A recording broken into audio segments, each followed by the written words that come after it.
Baik, assalamualaikum warahmatullahi taala wabarakatuh.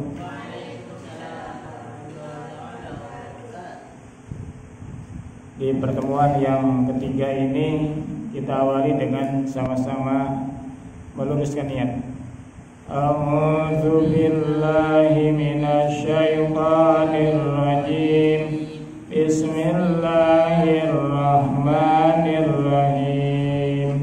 Nawaitu ta'alluma wa ta'lim wa tadzakkura wa tadhkir wa naf'a wal intifa'a wal ifadata wal istifadah wal hassa 'ala tamassuki bi kitabillahi wa sunnati rasulih wa du'a ilal huda wa dilalata 'alal khair ibtigha'a wajhillahi wa mardatihi wa qurbihi wa thawabihi.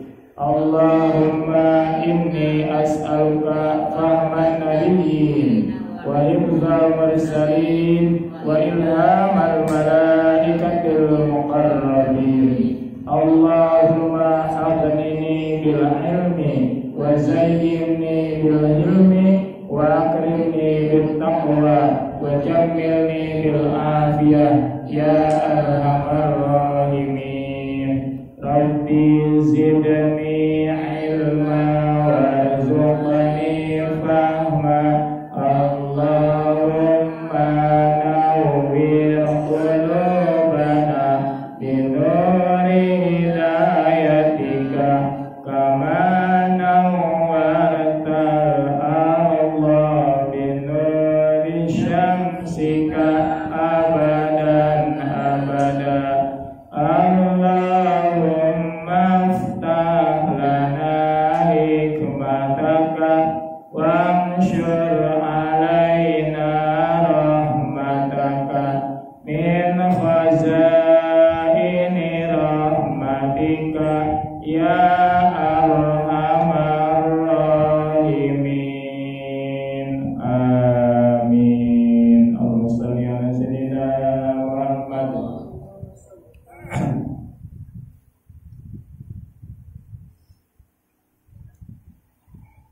Sebelum materi kita dilanjutkan, saya tidak bosan-bosan mengingatkan Albia dan kawan-kawan, Taufik, Andika dan kawan-kawan, Adnan dan kawan-kawan, supaya kita belajar ini tidak terlalu repot dan tidak terasa berat. Maka saya berulang kali mengingatkan, diperhatikan metode yang digunakan dalam pelaksanaan mempelajari kitab ini, ya. Jadi tolong dicermati cara mempelajarinya.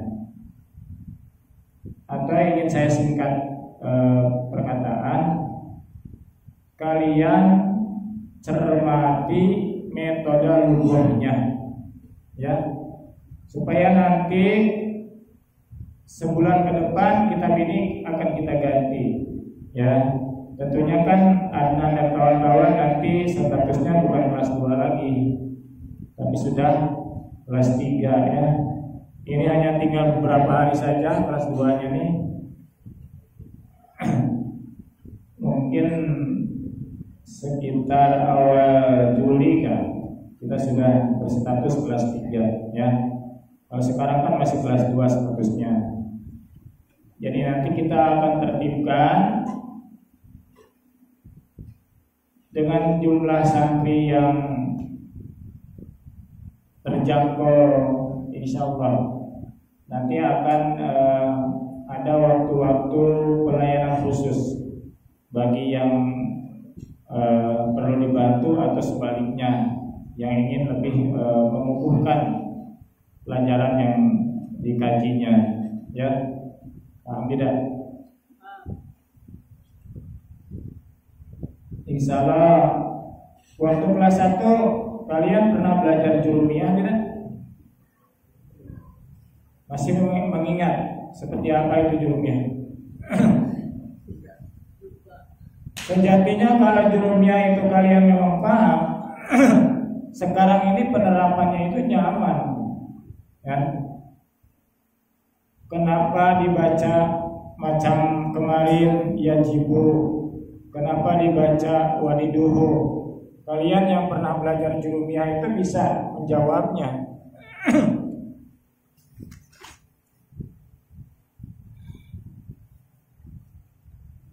Jadi ingin saya sampaikan bahwa pelajaran yang kita pelajari ini sebetulnya tidak begitu repot untuk dipelajari. Isi daripada kitab Tijan ini membahas tentang sifat-sifat Allah, sifat para rasul, menjelaskan tentang nasab Nabi, menceritakan bahwa Nabi adalah memiliki haud di sorga, di akhirat memiliki telaga, terus menceritakan asma-asma para nabi, terus menceritakan nama-nama daripada putra-putri nabi. Selesai segitu. Nah, demikian perlu dipahami. Selain memahami daripada isi kitab yang kita pelajari ini, Pondok Pesantren Nurul Muhsinin punya target atau punya cita-cita sebelum Albia dan kawan-kawan meninggalkan Nurul Muhsinin sudah memahami bagaimana langkah-langkah membaca kitab kuning. Jadi kita pelajari dari dasar dulu. Paham tidak? Jadi ketika salah satu contoh nih di sini ada kitab itu kan 3 macam. Ada kitab Ta'lim, ada kitab Ibriti di meja depan tuh. Nah, jadi ketika memegang kitab tersebut, dorongan hati untuk memahami isi kitab tadi tertarik gitu, tertajlib. Kenapa tertajlib? Karena sudah menguasai cara-cara bagaimana membaca dan memahami kitab kuning tadi. Paham tidak? Jadi diawali dengan mempelajari kitab Tijan dengan menggunakan metode lugawi ini. Mudah-mudahan ketika kita mempelajari kitab yang lain itu akan terasa mudah. Sekali lagi saya tekankan kepada Jessica dan kawan-kawan, kita belajar kitab Tijan ini pertama untuk memahami daripada ilmu tauhid, terus yang kedua kita dibekali bagaimana cara membaca kitab kuning yang cepat dengan metode cepat. Paham? Ya. Karena kita tidak diawali dengan ilmu-ilmu dalil lah bahasanya ya. Ilmu-ilmu kaidah-kaidah tentang bahasa Arab. Tetapi kita langsung praktek dengan metode ini. Nanti kita dikenalkan, misalkan ini ismiyah, ini fi'liyah, ini fi'il, ini fa'il. Nanti ini fi'il, ini naibul fa'il, ini maf'ul, misalkan seperti itu. Ini mubtada, ini khabar. Ini nawasih, isim kana, khabar kana. Ini isim ina, khabar ina, dan lain-lainnya. Ini tamyiz, ini masdar, ini dzaraf makan, ini dzaraf zaman, ini hal, ini taukid, ini ataf, ini badal, dan sebagainya. Jadi nanti dikasih tahu sambil praktek dengan menggunakan metode lugawi. Kalau dalam istilah orang Jawa Barat disebutnya metode nyoret.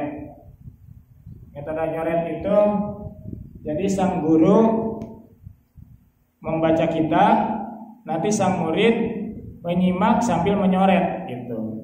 Oh ini mubtada, oh ini khabar, dan sebagainya.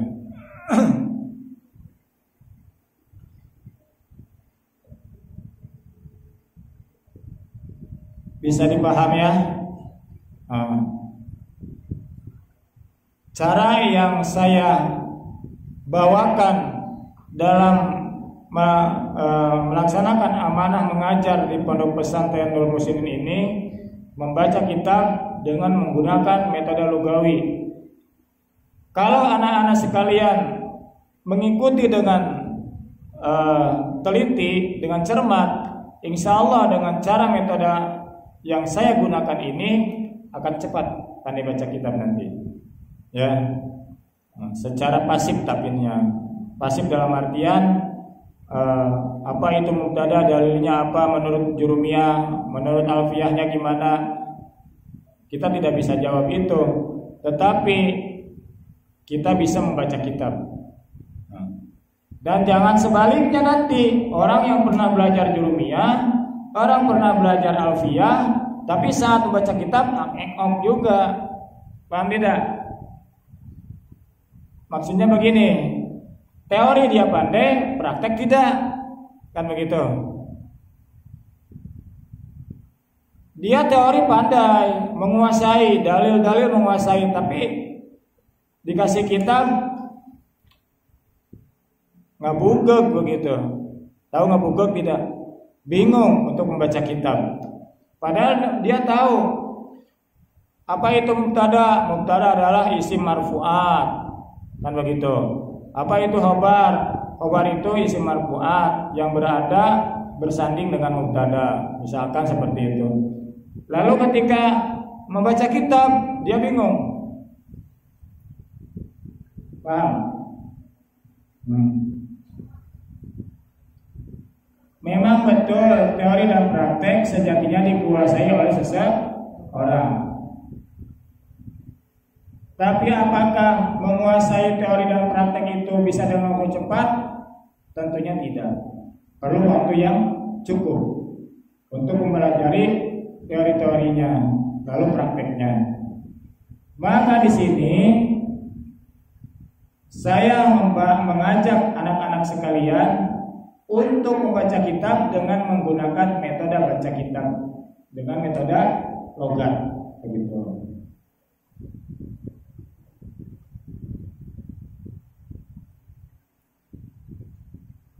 Dan insya Allah nanti kita tertibkan belajar Jurumiyah dan yang lain-lainnya. Saya tidak bisa melangkahi aturan yang ditetapkan oleh pimpinan pondok. Saya hanya bisa berbuat sesuai apa yang beliau arahkan. Saya diberi amanah, diberi kepercayaan untuk mengajar kitab Tijan Daruri. Maka saya mengingatkan kepada anak-anak sekalian supaya kitab ini bisa dipaham isinya dan kita mudah untuk menguasai kalimat-kalimatnya. Maka ayo kita pelajari kitab ini dengan menggunakan metode lugawi. Apa manfaat daripada metode lugawi? Supaya kita mengenal kalimat-kalimat yang kita baca, walaupun secara sederhana. Paham tidak? Begitu. Seperti kemarin di pertemuan yang kedua kemarin sudah kita praktekkan Bismillahirrahmanirrahim. Fayajibu, maka wajib bihaqqihi ta'ala, di dalam haknya Allah Ta'ala, apa al-wujudu, sifat wujud. Wadiduhu, dan bermula lawannya sifat wujud itu al-adamu, sifat adam. Wadalilu, dan bermula dalilnya ala dalika, atas sifat wujud itu wujudu hadil makhlukati, adanya ini para makhluk, adanya ini makhluk-makhluk. Yang dimaksud dengan metode lugawi tadi, anak-anak harus punya tanda, anak-anak harus punya ciri, harus punya korespondensi. Setiap kalimat yang sering diucapkan kita harus punya rumusnya, harus punya kodenya. Fayajibu, maka wajib bihaqqihi ta'ala, di dalam haknya Allah Ta'ala, apa al-wujudu. Jadi tanda apa harus dibuat. Paham? Harus dibuat tanda apa. Kenapa harus dibuat tanda apa? Itu sebagai bagian daripada metode lugot tadi. Bisa dimengerti tidak? Silakan Adnan dan kawan-kawan membuat ciri tanda apa? Mengapa kalimat tersebut diberi kata apa? Karena kalimat tersebut adalah fa'il. Jadi nanti setiap fa'il ada apa, ada siapa, begitu. Paham? Wa dalilu, dan bermula dalilnya. Kata bermula itu sering diucapkan. Setiap kalimat yang mubtada, maka saya nanti mencontohkan pemaknaan kalimatnya itu akan ada kata bermula. Paham tidak? Nah, kalimat bermula kan sering diucapkan, maka kalian harus punya tanda bermula tadi. Tandanya seperti apa? Dibuat, ya. Nanti saya contohkan. Kita harus di ruangan kelas supaya ada papan tulis. Sekalian saya contohkan, saya tegaskan seperti apa prakteknya. Jadi nanti kalian hanya cukup menuliskan makna-makna kalimat yang memang kalian tidak tahu sama sekali. Kalau yang tahu tidak usah. Jadi tidak repot kan?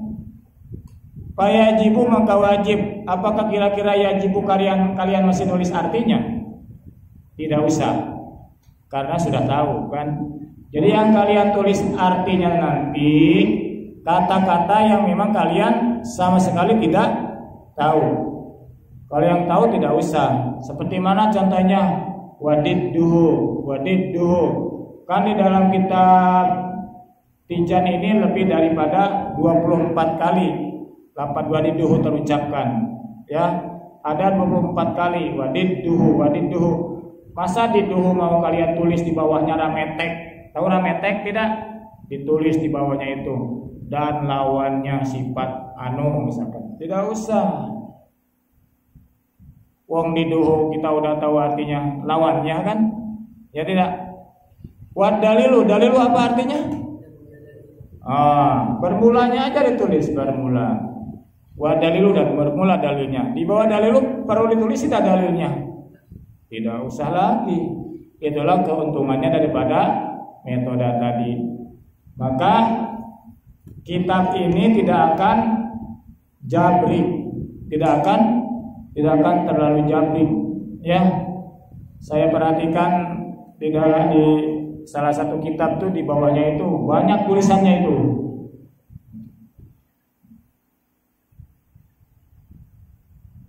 Di halaman pertama kita bertemu dengan kalimat wad dalilu. Jessica membaca wad dalilu dan bermula dalilnya. Apakah di halaman selanjutnya wad dalilu dan bermula dalilnya mau tetap kalian tulis juga? Apa tidak repot menulis? Yang di belakang, Ahwat, mengerti tidak maksud saya? Wassalatu, dan rahmat Allah. Di halaman pertama kita telah menemukannya, di halaman kedua menemukannya. Apakah di halaman selanjutnya masih kita tulis artinya? Masih mau? Begitu? Apa tidak capek? Jadi kita menulis makna kalimat itu hanya yang urgen saja, yang kita tidak tahu, ya. Kalau yang sudah tahu mah latih ingatan kita, ya. Jadi kita cukup menyimpan tanda-tandanya saja.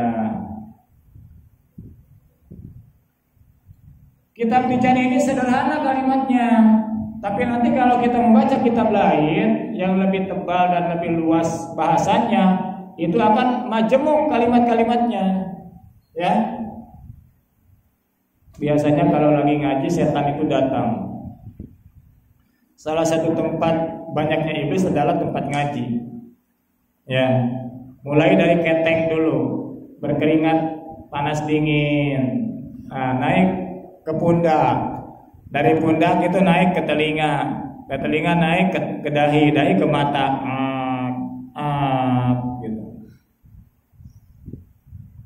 Dia itu kalau tidak nengok kiri kanan itu maunya merem, maunya gitu. Tapi saya tidak akan pernah melarang kalau kalian mau tidur. Karena santri itu salah satu orang yang pandai tidur sambil duduk. Orang lain mah susah, sambil duduk tidur itu susah. Tapi kalau santri coba ngaji dari jam 3:30 sampai jam berapa? 4:30. Berapa lama? 1 jam. Ya tidak? 1 jam kan ngaji. Baru ngaji 5 menit.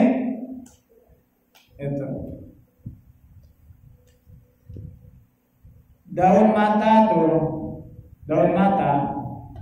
itu memang seakan-akan dikencing iblis tuh. Maunya merem gitu.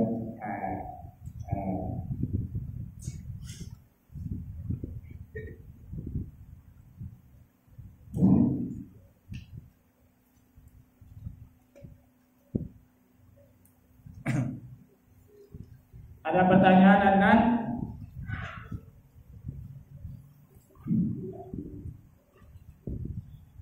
Saya akan memberikan kata semangat untuk anak-anak sekalian dengan menggunakan metode lugawi.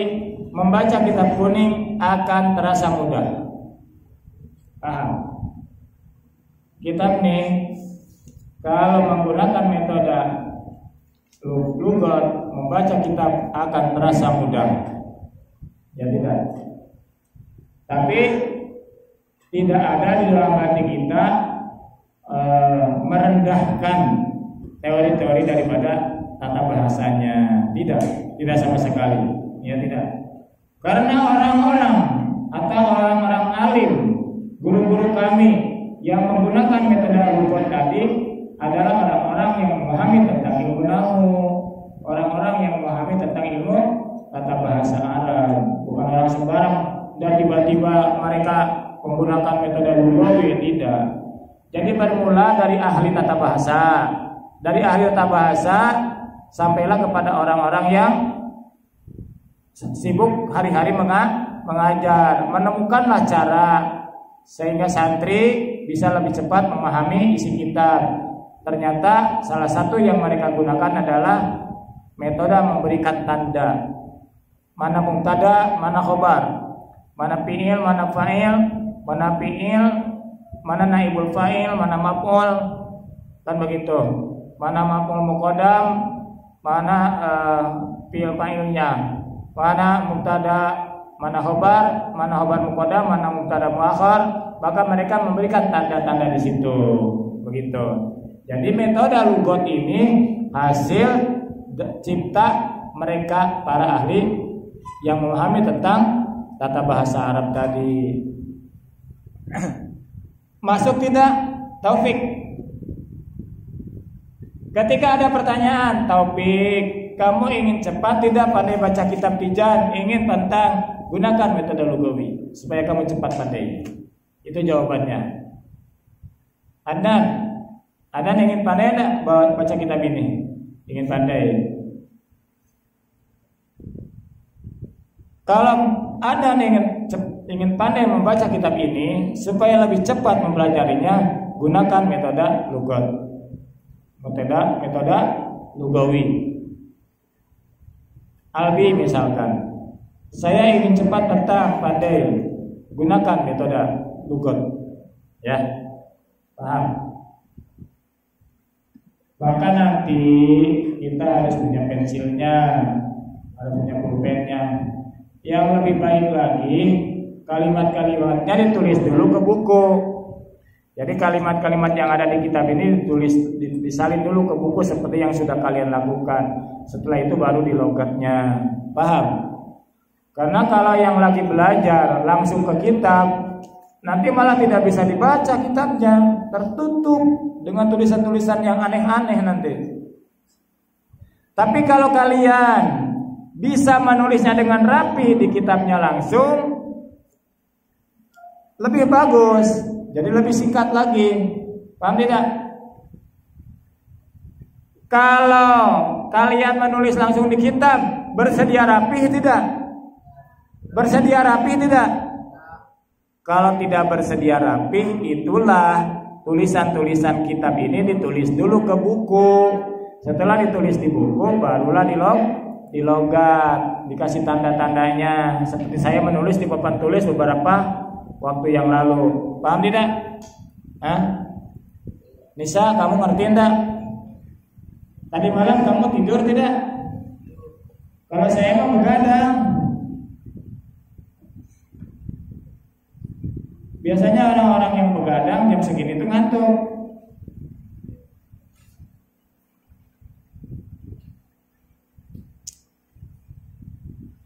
Oke. Saya ingin bertanya sekali lagi. Kalau tanda-tanda logatan kalian tulis langsung di kitab, bersedia rapi tidak tulisannya? Kalau tidak bersedia rapi, maka saya kembali kepada perkataan awal sewaktu saya awal mengajar, nulisnya di buku. Tulis kalimatnya ditulis di buku, baru di logat. Paham? Kalau langsung di kitabnya, tulisan aslinya hilang, tulisan aslinya tidak hilang, tetapi tidak bisa dibaca. Itu yang parah nanti. Bismillahirrahmanirrahim. Kepada Jessica dan kawan-kawan, Nisa dan kawan-kawan, kepada Albi dan kawan-kawan, Fahri dan kawan-kawan, mulai hari ini saya tegaskan, saya tidak melarang anak-anak sekalian langsung logat kitabnya. Tidak. Yang terpenting harus berani mempertanggungjawabkan tulisan kalian di kitab tidak mengganggu tulisan aslinya dan memang bisa dibaca. Ya tidak? Kalau bisa logatannya harus yang seirama. Ya. Harus yang seirama. Tahu tidak seirama?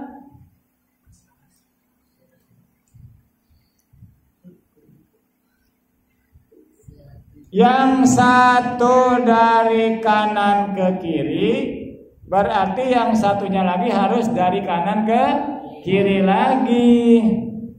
Jangan yang satu dari kanan ke kiri, yang satu dari kiri ke kanan. Yang satu alhamdulillahirabbil alamin, yang satu segala puji milik Allah Tuhan semesta alam. Jadi yang satu dari kanan ke kiri, yang satu dari kiri ke kanan, itu tidak seirama. Paham tidak? Tapi kalau begini, lihat, alhamdulillahirabbil alamin, alhamdulillah segala puji itu lillahi milik Allah. Kan jadi sama ke kanan. Maksud saya itu begini, tulisannya tulisan Arab tapi bahasa Indonesia begitu. Jangan yang satu dari kanan ke kiri, yang satu dari kiri ke kanan. Itu jadinya kitab aslinya nanti jadi berantakan. Kalau kalian kekeh, tahu kekeh tidak? Kalau kalian pantang, saya bisanya seperti ini, oke. Kalau kamu mengatakan saya bisanya seperti itu, tulisan Arab dibaca dari kanan ke kiri, tulisan saya Latin dari kiri ke kanan, maka anak-anakku sekalian harus pindahkan dulu tulisan ini ke buku atau ke tulisan lain. Paham? Kalau mau menulis di kitab ini, saya menganjurkan tulisannya sama dari kanan ke kiri supaya seirama, supaya rapi. Jangan pemburaset. Tahu pemburaset tidak? Yang ini dari kanan ke kiri, yang dari ini dari kiri ke kanan, dari atas ke bawah lagi. Jadinya rametek. Tahu rametek tidak? Ada orang Sunda ada di sini? Berantakan.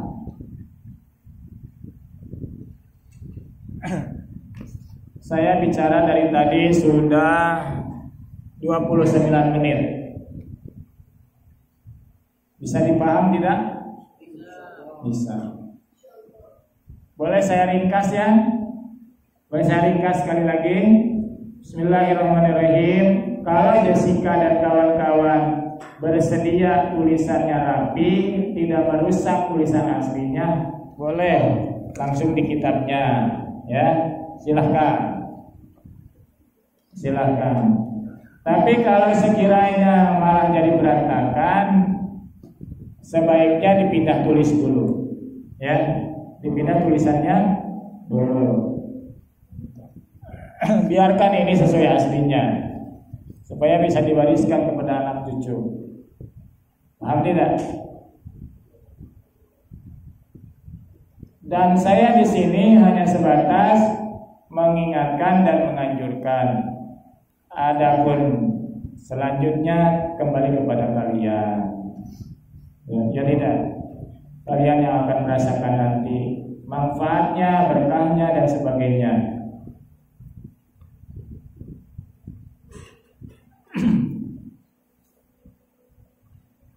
Kita lanjutkan kepada sifat yang kedua, ya.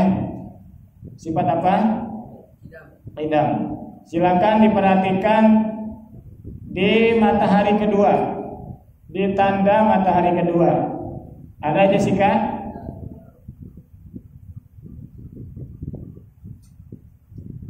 Siapa itu namanya? Endaru? Endaru. Idlal. Tenanglah, kita banyak daging kambing, ya kan? Emang kamu tahu dari siapa? Kami tadi lagi ngobrol dengan kelas 1, dengan siapa namanya itu? Si Basar, siapa? Siapa? Sipil, siapa? Ada anak yang pakai jam tangan itu siapa? Si Randa tuh. Tiba-tiba ada tamu datang bawa daging kambing 20 kilo. Ini Pak, katanya dapat bagian daging kambing 20 kilo. Saya tengok sudah tinggal makan, nyaman lah. Nanti ada Nisa yang bagikan sama yang lain. Kalau si Albi mah dikasih tulangnya juga mau dia mah.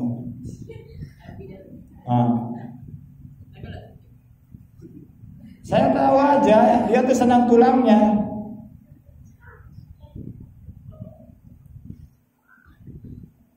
Disedotnya dia tuh tulangnya tuh. Disedot, ditiup kan.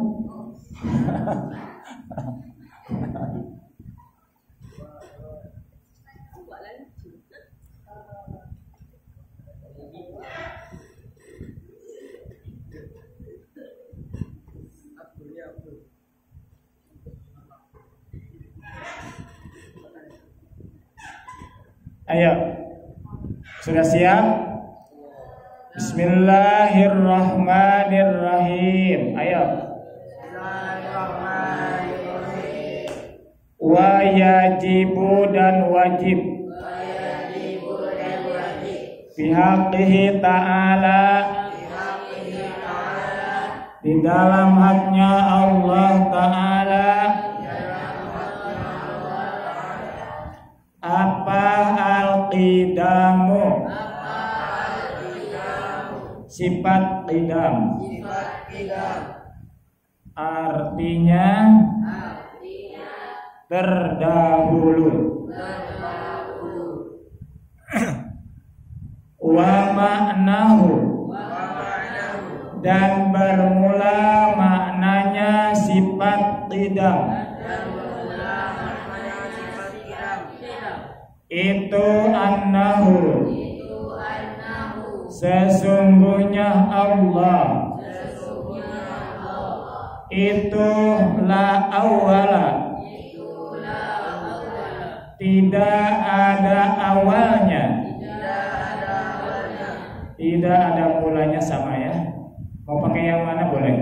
La awala, tidak ada mulanya. Lahu ta'ala, kepada Allah Ta'ala. Boleh dikasih tanda titik di situ supaya tidak bingung dari mana ke mana gitu kalimatnya.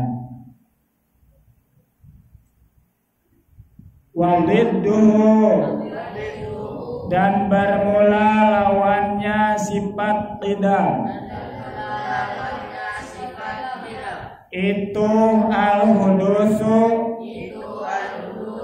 sifat hudus, artinya baru. Wad dalilu, dan bermula dalilnya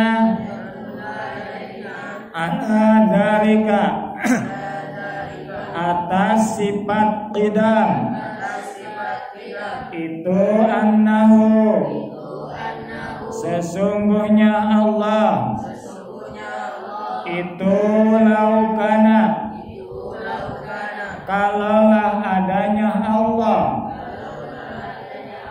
itu hadisan yang baru, lahtaja, maka butuh Allah, ila muhdisin, kepada yang memperbaharui, ila muhdisin, kepada yang memperbaharui,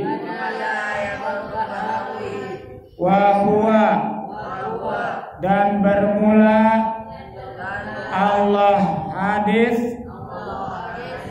itu muhalun, mustahil. Coba dari mulai membaca wayajibu sampai selesai, berapa kali kata bermulanya? Yang pertama di mana? Pertama kali di wamanahu. Setelah itu wadiduhu, betul. Di mana lagi bermula? Wadalilu. Terus di mana lagi? Wahwa. Nah, berarti kalimat bermula 4 kali diucapkan. Maka dengan seketika kalian memahami kalimat tersebut adalah mubtada. Begitu. Paham? Mana bermula yang pertama mana? Wa manahu. Ma'nahu itu susunan kalimatnya sebagai mubtada. Yang kedua, di mana ada kata bermula? Wadidduhu. Nah, didduhu itu susunan kalimatnya sebagai mubtada. Ketiga di mana? Wadalilu. Lafaz dalilu yang ini sebagai mubtada, susunan kalimatnya itu. Terus yang terakhir di mana? Wahwa, di dhamir fasal. Karena dia isim dhamir, maka dia menjadi mubtada isim dhamir. Setiap mubtada itu harus punya khobar. Mubtada khobar berarti jumlah ismiyah, kalimat yang disusun dengan kata-kata benda. Kembali, wa manahu, yang menjadi khobarnya mana?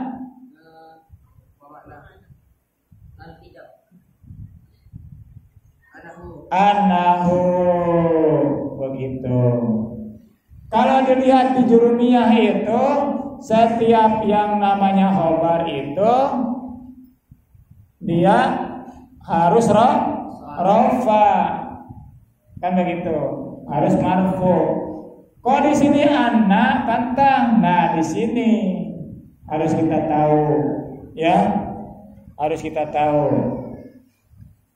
Di sini jumlah rafa, maka menjadi khobar daripada maknahu.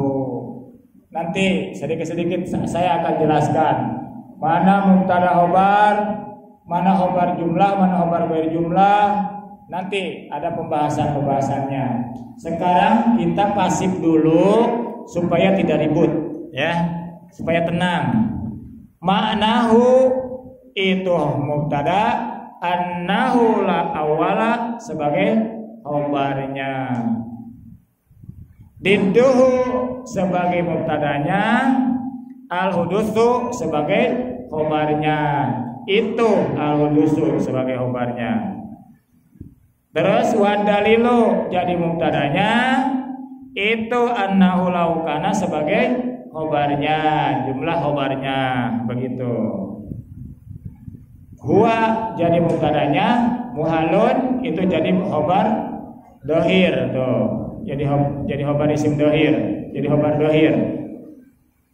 Khobar ghair jumlah maksud saya. Khobar ghair jumlah, khobar mufrad. Kalau saya menjelaskan khobar mufrad, khobar ghair mufrad dan sebagainya, anak-anak nanti semakin bingung. Makanya kita pasif dulu. Huwa sebagai mubtada, mana khobarnya? Muhalun. Coba dilihat kalimatnya.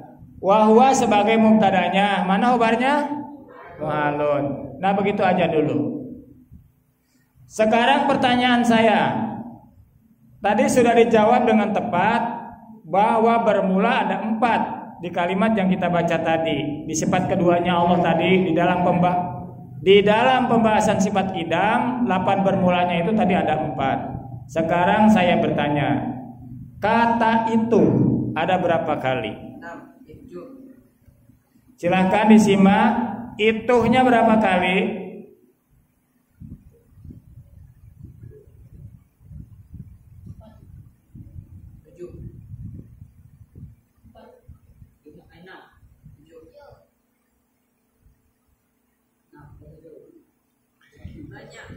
Banyak.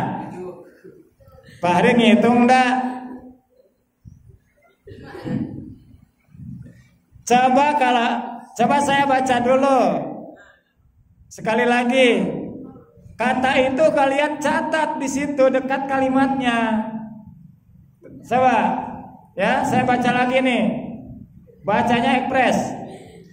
Wajibu dan wajib kita di dalam haknya Allah Ta'ala apa al-qidamu sifat qidam, wa ma'nahu dan bermula maknanya sifat qidam, itu annahu sesungguhnya Allah, itu la awala tiada mulanya lahu Ta'ala kepada Allah Ta'ala, wadiduhu dan bermula lawannya sifat qidam, itu al-hudusu sifat hudus, wadalilu dan bermula dalilnya ala dalika atas sifat qidam, itu annahu sesungguhnya Allah, laukana kalaulah adanya Allah, itu hadisan anyar, itu laukana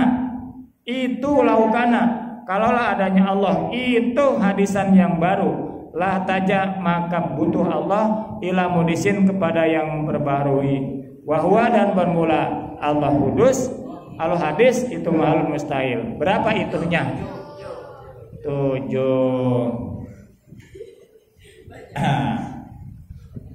Ada berapa? Banyak. Saya lebih menghargai yang mengatakan banyak daripada bilang 5, 6, 7 5, 6, 7 5, 6, 7. Itu kebingungan. Tapi yang banyak. Saya lebih sangat setuju. Jadi sangat setuju dia lebih dulu dimarahi. Kita memikir dia mah. Yang bilang banyak saya lebih sangat setuju. Iya. Dialah yang lebih dulu dimarah. Setuju saya.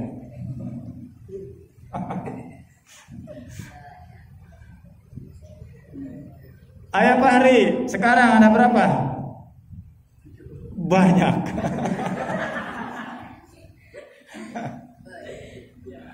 Ada berapa? Adnan? Boleh, kita pecahkan satu-satu. Itu yang pertama di mana? Itu annahu. Itu setelah wa manahu. Itu yang kalian ucapkan di situ, itu yang diucapkan di situ, itunya khobar ghair mufrad. Jadi itu khobar ghair mufrad. Sebagai khobar mubtada. dan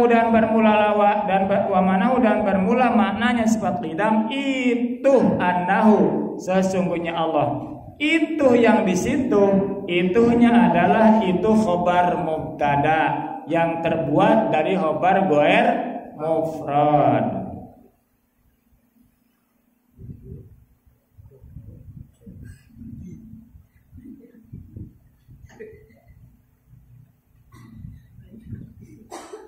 Bingung tidak? Pasti baca dulu. Kan perjanjiannya juga kalau kitab ini udah selesai, kita mampu baca dengan terlugawi, kitab lain menjadi ringan, kan itu. Seakan-akan kita belajar satu kitab ini untuk semua kitab. Paham? Iya, kan metode nih.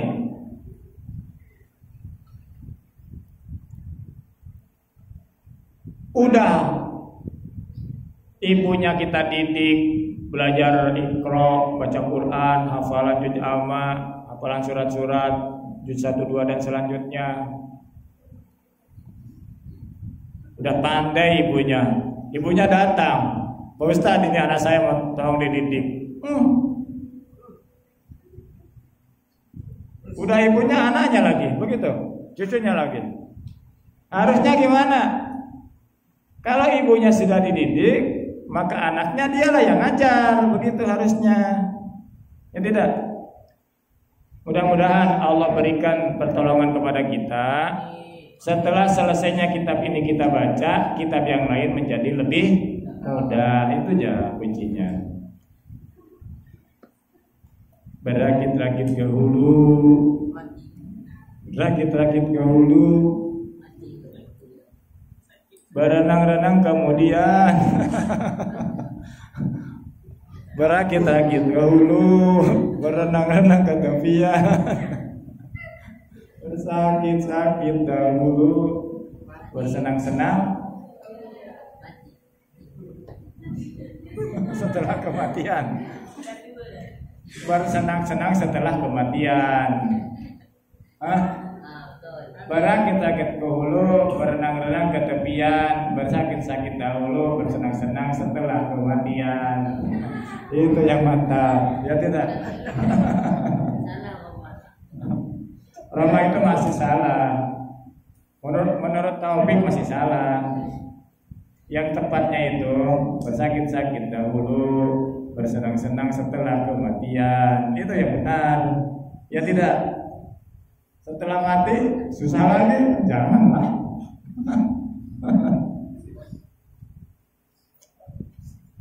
Lanjut, itu yang kedua di mana? La awala.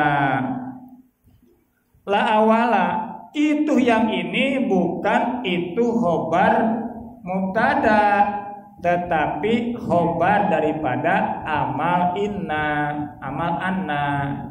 Paham? Supaya sederhana, itu yang kedua adalah khobar anna. Lihat, annahu, khobar anna, bukan khobar mubtada. Berarti anak-anakku sekalian sekarang mengenal ada khobar mubtada, ada khobar anna, begitu.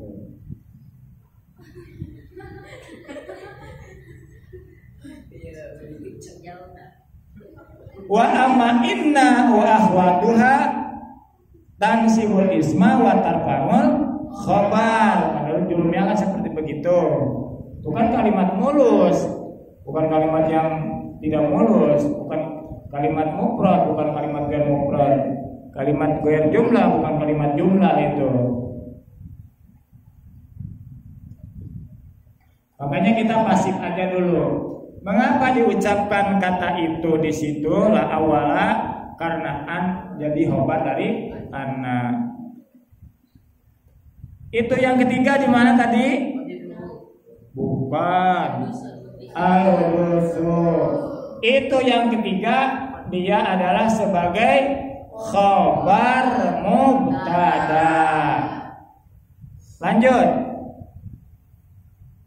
Di mana lagi?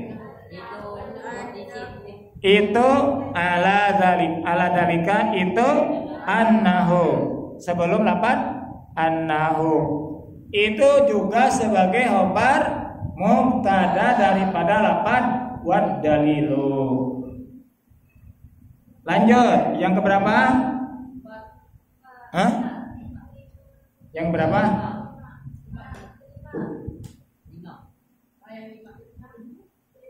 Yang kelima, betul? Yang kelima mana? Itu laukana. Itu laukana.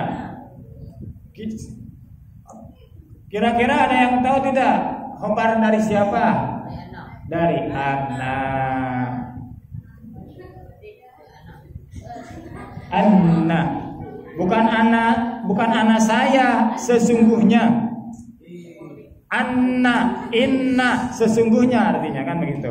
Annahu sesungguhnya Allah kan begitu. Terus di mana lagi? Hadisan. Itu hadisan yang baru. Itu dia sebagai khobar kana.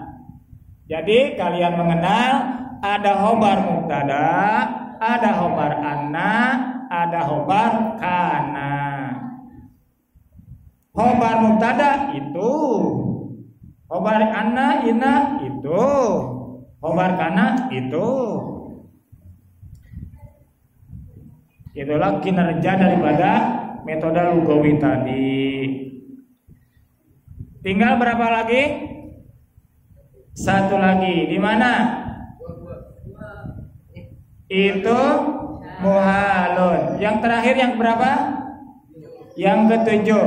Itu muhalun. Jadi khobar apa itu? Khobar mubtada. Mubtada dari mana? Wa huwa, karena huwa domir fasol mabni fatah. Huwa isim domir mabni fasol. Huwa kalimah isim domir sebagai domir fasol, kan? Sebagai domir fasol. Dia mabni fatah, maharofa jadi mubtada. Jadi mubtada yang dibuat dari isim domir, maka muhalun sebagai khobarnya, maka disebutlah muhalun khobar mubtada. Maka daripada itu ada khobar mubtada, ada khobar anna, ada khobar kana. Paham? Betul tidak? Sewaktu kita belajar di ilmiah kan begitu. Nah, cuma kadang orang paham teori, tidak paham praktek.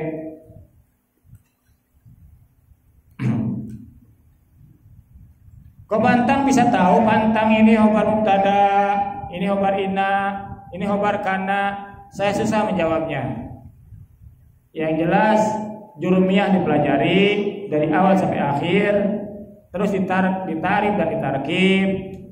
Imriti dipelajari, alfiyah dipelajari, terus matan bina, tasriful izi, tasrif dipelajari, matlub tentang sorof dipelajari, bila perlu syudurudahan dipelajari, baru nanti kita tahu ini sebagai apa, sebagai apa, sebagai apa, sebagai apa. Paham? Karena pada prinsipnya quyudul arba'ah itu harus ada, melekat di dalam pikiran kita. Prinsip melangkah membaca kitab ini adalah quyudul arba'ah. Pertalian, ikatan yang empat. Mana ikatan yang empat? Lafaz, murakkab, mufid, wadh. Setelah itu dibahas sampai detil. Kuncinya membaca kitab itu memahami quyudul arba'ah. Inginkah seseorang pandai memahami isi kitab dengan mudah, dengan sekali saja sang guru membacakan isinya, membaca dan menjelaskannya, maka dia dengan mudah mengikutinya, menerima, bisa membaca dan memahaminya. Apa kuncinya? Memahami quyudul arba'ah. Quyudul arba'ah, pakai qaf, pakai dal. Quyudul arba'ah, ikatan yang empat. Nanti lagi ya. Sekarang sudah cukup. Nah, insya Allah besok kita ulas lagi sampai paham semua. Sampai kitab seperti ini yang kosong melompong seperti ini kita semua bisa membacanya, ya tidak? Berarti dibekali oleh ilmu baca, dibekali oleh ilmu nahwu, ilmu sharaf, dan makna-makna, lughah-lughahnya, ya kan? Lughah-lughahnya apa? Arti-arti setiap kalimatnya itu apa? Maka dengan gorengan seperti ini kitab ini bisa dibaca. Untuk mengantarkan kita supaya cepat membaca kitab ini, maka anak-anakku sekalian harus mempersiapkan tanda-tanda logatnya, ya. Seperti tadi sudah kita buktikan, berapa kali kata bermula diucapkan? 4 kali. Berarti ada 4 mubtada di situ. Berapa kali kata itu? 7. 4 ya. 4 punya mubtada, 2 punya ina, punya ana, 1 punya kana. Jadi 7 semuanya. Khobar mubtada, khobar ina, khobar kana. Wallahu a'lam bishawab. Mudah-mudahan Allah Subhanahu wa taala memberi paham kepada kita, diberikan kemudahan. Kita sudah banyak berjuang, mudah-mudahan tetap istiqomah untuk melanjutkan perjuangan sampai titik maksud penghabisan, ya. Sampai senang setelah kematian. Ayat Bismillahirrahmanirrahim. Rabbana fa'na bima 'allamtana rabbi alimna alladzi yanfa'una rabbi faqina wa faqi ahlana wa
gulai kambing. Jangan lupa untuk lihat tulang-tulangnya tuh. Di tulang-tulang banyak dagingnya. Sum. Boleh lah.